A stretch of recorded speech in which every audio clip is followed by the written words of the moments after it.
Deputado Mendonça Filho. Deputado Mendonça Filho. Ausente de plenário. Deputado Mendonça Filho. Tem a visibilidade aqui. Fica difícil. Vossa Excelência dispõe de 5 minutos, deputado.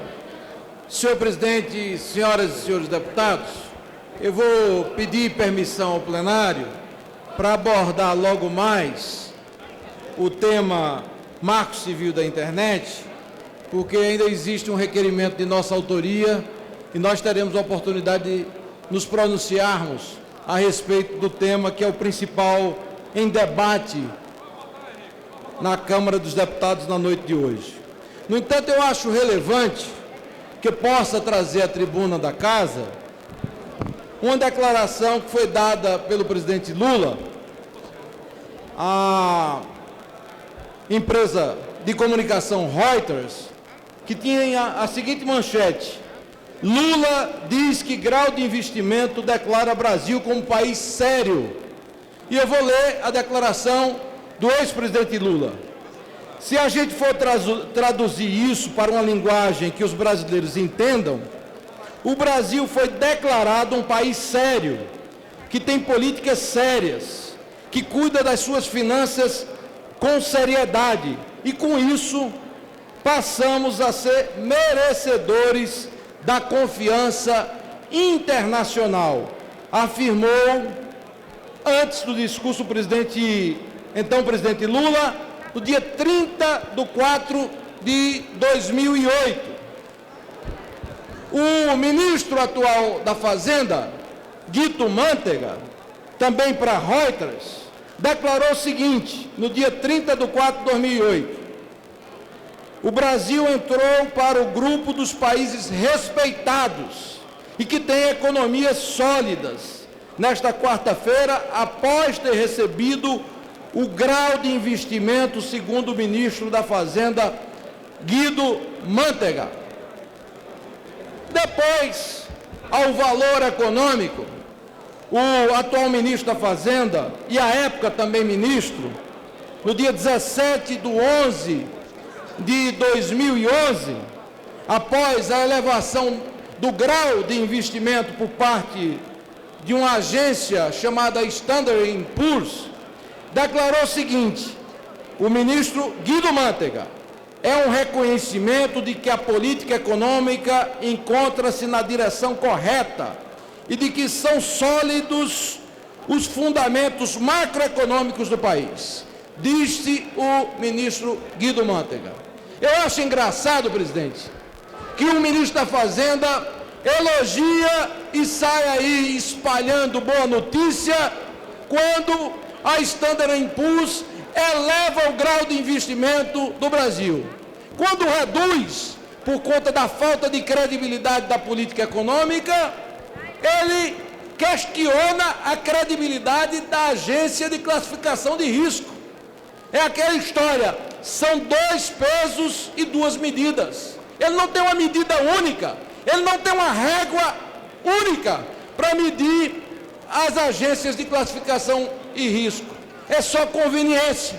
Ele não repara que o mal que o Brasil passa hoje é consequência do absurdo de uma política econômica que está levando o Brasil à estagnação. Qual a perspectiva de crescimento para a economia esse ano? 1,5%. Qual foi o crescimento do ano passado? Pouco mais de 2%. Qual foi o crescimento no primeiro ano de governo da presidente Dilma? Menos de 1%, 0,9%. Então, o Brasil está patinando, está enxugando gelo por conta da falta de credibilidade. A política criativa na área contábil, todo mundo sabe que todo dia se inventa uma novidade na contabilidade pública, se comprometendo totalmente o equilíbrio fiscal, que era um dos alicerces básicos da economia brasileira. O Brasil hoje não tem um equilíbrio fiscal que possa merecer o respeito do mercado privado, o câmbio controlado artificialmente, porque o câmbio flexível nós herdamos ainda do governo Fernando Henrique Cardoso, e aí está se colhendo essa situação de caos. E não ficamos por aí, porque outros itens contribuem para esse triste retrato que acabei de mencionar. A área energética é um exemplo do insucesso do atual governo, do caos, pode-se dizer isso, da Petrobras à Eletrobras. Desvalorizaram a Petrobras em 200 bilhões de reais. Está aí, metida em irregularidades de manhã, de tarde, de noite. SBM, Abreu Lima, superfaturada, denúncias envolvendo um desvio da ordem de $1 bilhão em Passadina, e a Eletrobras, que valia mais de 26 bilhões de reais, hoje vale menos de 9. Então, é isso, minha gente. Uma política que controla artificialmente os preços administrados pelo governo e que está levando o Brasil ao caos econômico. A população começa a sentir na inflação batendo o teto da meta e, ao mesmo tempo, a inflação real que afeta o dia a dia do trabalhador, do cidadão brasileiro, incomodando o bolso da população. Porque se não fora os preços administrados, a inflação já estava na casa dos 10%. A mãe de família que compra feijão, arroz, carne no supermercado sabe do que estou falando.